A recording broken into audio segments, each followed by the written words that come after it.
5ই অগাস্টের পর আমরা যে মুক্ত বাংলাদেশ পেয়েছি, এরপরে জনগণের মাঝে যে উৎসাহ এবং উদ্দীপনা তৈরি হয়েছে, জনগণ গণতন্ত্রের যাত্রা শুরু করতে চায়।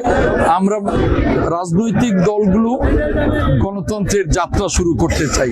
আর সেই গণতন্ত্রের যাত্রার যে মূল স্তম্ভ নির্বাচন, সেই নির্বাচনের মধ্য দিয়েই গণতান্ত্রিক সরকারের মধ্য দিয়ে গণতন্ত্রের যাত্রা শুরু হবে। যে অন্তর্বর্তীকালীন সরকার আছে, এই অন্তর্বর্তীকালীন সরকার আমাদের সকলের সমর্থিত সরকার, কিন্তু মনে রাখতে হবে এটি নির্বাচিত সরকার নয়।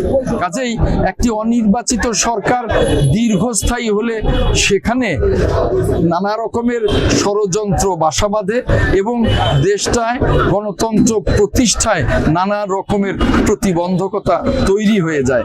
আর সেজন্যই আমরা সরকারের কাছে বারবার আহ্বান জানাচ্ছি যে নির্বাচন করবার জন্য যে প্রয়োজনীয় সংস্কার, সেই প্রয়োজনীয় সংস্কার শেষেই নির্বাচনের ব্যবস্থা করুন। নির্বাচনের পরে আমরা বাকি সংস্কারগুলো নিয়ে আমরা এগিয়ে যাব। আমরা মনে করি যে গণতান্ত্রিক সরকারই সংস্কারকে এগিয়ে নিতে পারে, গণতান্ত্রিক সরকারই দেশকে স্থিতিশীল করতে পারে, গণতান্ত্রিক সংস্কারই দেশের অর্থনীতি সহ রাষ্ট্রকে সমৃদ্ধ করতে পারে।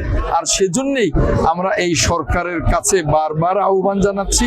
সরকার ডিসেম্বরে নির্বাচনের কথা বলছে, আমরা সেজন্য ডিসেম্বরকেই নির্বাচনের সময় নির্ধারণ করে এগিয়ে যাচ্ছি। যে রাজনৈতিক দলগুলো এবং নতুন করে যারা বিভিন্ন ইউটিউবে বলে থাকেন যে এই মুহূর্তে নির্বাচন প্রয়োজন নেই, আমি মনে করি তারা দেশকে বিপজ্জনক অবস্থার দিকে ঠেলে দিচ্ছেন।